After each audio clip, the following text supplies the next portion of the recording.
Yeah, but Grinch, you gotta negotiate. Come on, man. You can't steal from the Who's again. I mean, seriously, if you're gonna steal from my house, go ahead and go to Little Santa's loop if you want. No, come on, man. You don't wanna steal everyone's gifts, do ya? I thought you already learned the true meaning of Christmas. Okay, go to Santa and see what he says. Oh, jeez. Wait a minute. Sorry, guys. I was negotiating with the Grinch there. Well, fellas, that's one Christmas special out of the way. But now we're going to my two favorites. Well, next to last favorites. But first, oh yeah, besides Grinch gets 10 out of 10 stars and animation is like 10 out of 10. Welcome to the Rudolph the Red-Nosed Reindeer 2 parts. First, I will be reviewing the original. Now, as a lot of you know, this is one of the most famous Christmas specials to roam the silver screen or your TV screen. Now, this special, when I was young, had someone in it, but we'll get to him later. So, is this special really a great stop-motion animation film by Rankin Bass? Or is this another one of those movies where they just really wasted their time making? Let's find out. First, the story. The story, if you've ever heard the story of Rudolph the Red-Nosed Reindeer, it's about a young reindeer named Rudolph who was born in a family of who? I'm not really sure who he was born with, but in any way, this is one of the greatest Christmas specials to graze the silver screen. Go. So, yeah, sorry I had to go negotiate with the Grinch, but seriously, this guy's stealing gifts everywhere, so I don't want him to start stealing gifts from our houses this year. So whatever. I probably have like a whole package of Animaniacs cartoons coming in, maybe for Christmas, so, okay. So, as seen on CBS in like the 1960s, along with the Grinch, one of the best Christmas specials. Well, back to story anyway. When Rudolph was born, he was born with a shiny red glowing nose. His father tries to hide it, making sure that he doesn't really get seen, but then it turns chaotic. One day, he decides to run away from everybody, leaving everyone behind, except for a little elf named Hermie, is it? Hermie? Yes, Hermie. And Hermie is one of the Rudolph the Red-Nosed Reindeer's friends now in the film. And as we go on through the film, we find new friends, like one of my favorite, Yukon Cornelius. Yes, and it's great. I love Burl Ives' reading, and it is from Robert May, the guy who wrote the original story, and the classic media collection. I haven't owned them all, but I've actually seen Little Drummer Boy and Frosty the Snowman. So those are great specials. Back to Rudolph. Rudolph is one of my favorites because of the story is awesome. I mean, it's tying it in with the whole Christmas problem and Rudolph the Red-Nosed Reindeer trying to be normal, and it's tying with one more guy. And I'll have to tell him about that, you guys about that guy later, but so it was very special to see this grace my screen, my TV screen when I used to watch it, but there's one thing I was terrified by. But then we'll get into the characters. And holy crap! All the elves, like boy elves, and they look different than Hermie, because Hermie's the only one who has pupils out of every single one of the elves besides the leader. So, anyway, now we're on to character design. Sorry, I forgot to be introduction to it. So yeah, all the elves in the movie look the same. Everyone has no pupils except for the main characters and Bumble. Now, if you recognize Bumble, I first saw him in this movie. And as you see him right here, he's pretty goofy and fun. But when I saw Rudolph the Red-Nosed Reindeer, the original, for the first time, I was scared of my freaking pants. Literally. Like Huey Lewis, I had nightmares about that guy for a little while, but he was scary. Scarier than the FAG Family Entertainment Kids logo. Sorry, that is my worst nightmare. Just saying, that is. This was the second worst. So, yeah, the character design is great, except the elves is the only downfall. Santa Claus looks great. The reindeer all look the same except for Rudolph, of course. And the girl reindeer, Clarice has the little bow on her head. And it's great. This stop motion classic is great. The animation, how long it took them to do it, it's worth it. It's worth all of it. It's worth everything they did. It's the best at stop motion I've seen ever, like before Nightmare Before Christmas, of course. And I will not be reviewing that film because technically that is just a normal film you have to review. It's not a Christmas film or Halloween film in any way. It's just a film. End of story. End. Period.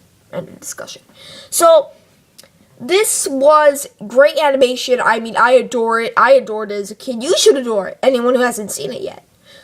So, anyway, from story to music. Music is one of the most important things in this movie because it shares the title theme sung by Burl Ives. Rudolph the Red-Nosed Reindeer had a very shiny nose. But there's more songs like Silver and Gold, Silver and Gold, and the song sung by the elves, Ho, ho, ho, ho, ho, ho, we are Santa's elves. And at Busch Gardens today, you can hear the remastered music if you go to Busch Gardens Tampa. And in the area around this time of year, they have the Rudolph the Red-Nosed Reindeer songs. In the Sesame Street area, they have a little bit of those Christmas songs.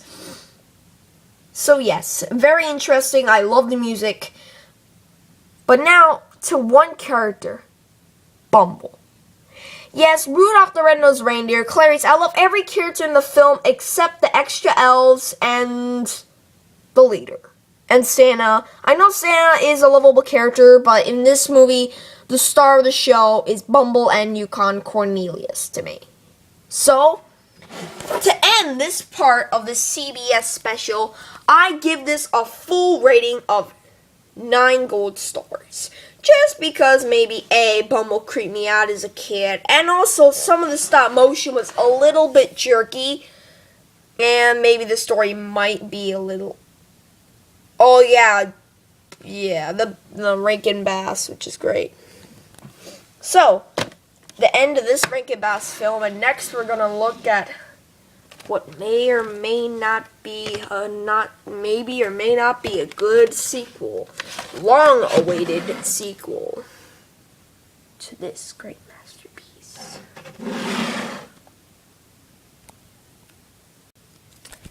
Welcome to part 2 of the Rudolph the Red-Nosed Reindeer duo. Now this Rudolph the Red-Nosed Reindeer duo, I decided to make these ones because this one is the one I'm going to review last because of maybe a few things, but we'll get to that. So, released in 2001 from Good Times Entertainment, the movie is the straight to VHS and DVD sequel, Rudolph the Red-Nosed Reindeer and the Island of Misfit Toys. Now, upon its arrival, I loved and adored this. But is it really that good as I thought it was as a kid, or is it just a little bit non-good? Let's find out. The story. The story is about the toy taker who has taken all of the toys around the world, and he has started taking toys for a good reason, and I will explain to you at the end of the storyline. And I will spoil the ending because a lot of people should have seen it. So, returning are all of our favorite characters. Hermie, Bumble, Yukon Cornelius after so long. Santa Claus, of course, and Rudolph the Red-Nosed Reindeer, and the Misfit Toys, except for this weird hippo lady, which I want to punch in the face. Anyway, but sadly, not returning is Burl Ives. He might have passed away, but... Oh, come on! Why this snowman? See? Rudolph needs to get back all the toys before Christmas Eve and before Christmas Day, and all the children would whine if they didn't get them. So, along the way, Hermie has now developed a toothmobile where he can go anywhere and he can sail on the sea, going to everywhere. But then after a shipwreck crashes him on... Wait a minute, I forget her name! Okay, I don't know why, but I just don't even remember the name of this character. Carmela, yes, Carmela, and she calls everyone darling, and she's too perfect. She isn't really that good of a character.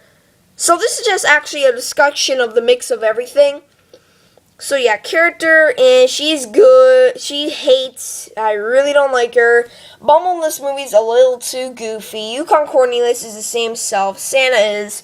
The Island of Misfit Toys characters are more in the film, and like a lot of them make their reappearance, except for this random boomerang guy.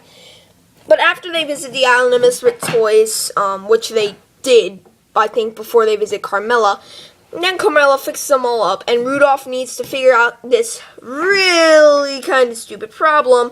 How can he make himself normal and not as famous as he was before?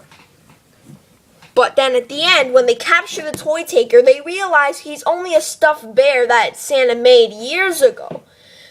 His owner, Steve, had used to play with them all the time, and it is explained in a very sad song. And let me tell you, I used to kind of cry because I actually felt bad for Toy. Just like Jesse's song from Toy Story 2, this is a very sad song indeed. I mean, it talks about how he was growing up and not caring about a toy. That makes me care about my toys. It really does. Today, I've kept every single toy I ever owned when I was a little kid. So that's that. So, the toy taker. Then, after we realize he's a teddy bear, he's all newly sewed up by Miss Carmela and then returned to his original owner.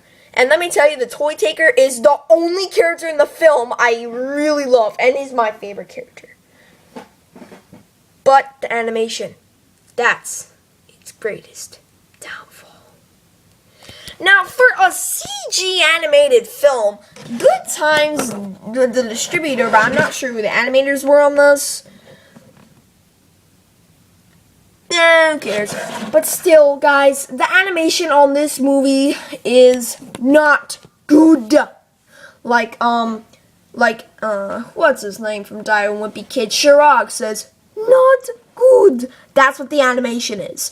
It's too jerky, and honestly, for a CG animated film, Toy Story, who came out in 1995, one of the first CGI film ever made, looks better. Okay? So, Good Times, say goodbye to your animation rights from me. Grr, I hate that. Yeah, so the animation's too jerky, and the water scenes are one of the worst I've seen, and the talking really, because it doesn't lip sync like with Hoodwink 2, and Bumble, sometimes he's like taller, as tall as the whole building. Next thing you know, when he's an Easter Bunny, he's as big as a piece of ice, when in reality he was bigger than that piece of ice before. So yeah, same thing as Hoodwink 2, sort of. But they kind of screwed up Bumble, which was one of my nightmarish and favorite characters. They kind of screwed up Yukon in a little bit, because his original voice is not back, and he doesn't have his original characters like, Yahoo! He only does that at the end of the movie, when he actually finally finds gold after all the friggin' sequels that he wasn't in. So yeah, animation is the biggest downfall. Overall, this all-new musical movie has kind of a predictable story, because you know they're going to find who it is. It's like a whodunit story. So, yes, the Island of Misfit Toys is a great thing, and the songs, I forgot to review the songs, but whatever. They're just, yeah, maybe a little catchy and maybe a little annoying, so. Yeah. This movie might be one of the biggest downfalls in CGI history besides Hoodwink 2, for its predictable story, the characters that we all love screwed up, and the horrible animation and songs. So, I give this movie, sadly, a seal of garbage after all these years of loving it. with only the rating of 3 2.5 gold stars. And I really kind of don't like it just because for the sake of animation, it's kind of like a downfall. I mean, does Rudolph look fuzzier here or here? He looks more flat skinned. This guy actually looks fuzzy. I don't know why she's in the movie, but she is a screwed up character. Well, they captured the toy taker at least, and So Grinch, you got the toy taker with you? Oh, what a surprise! Why did you get him? You just want to steal more gifts together? I told you, go to Santa, you idiot, but you go ahead and get the toy taker? You're a dumb guy. Go to Santa, Grinch. Just don't bother me for the rest of the week, and I will not bother you. Good night. jeez, he never does anything right.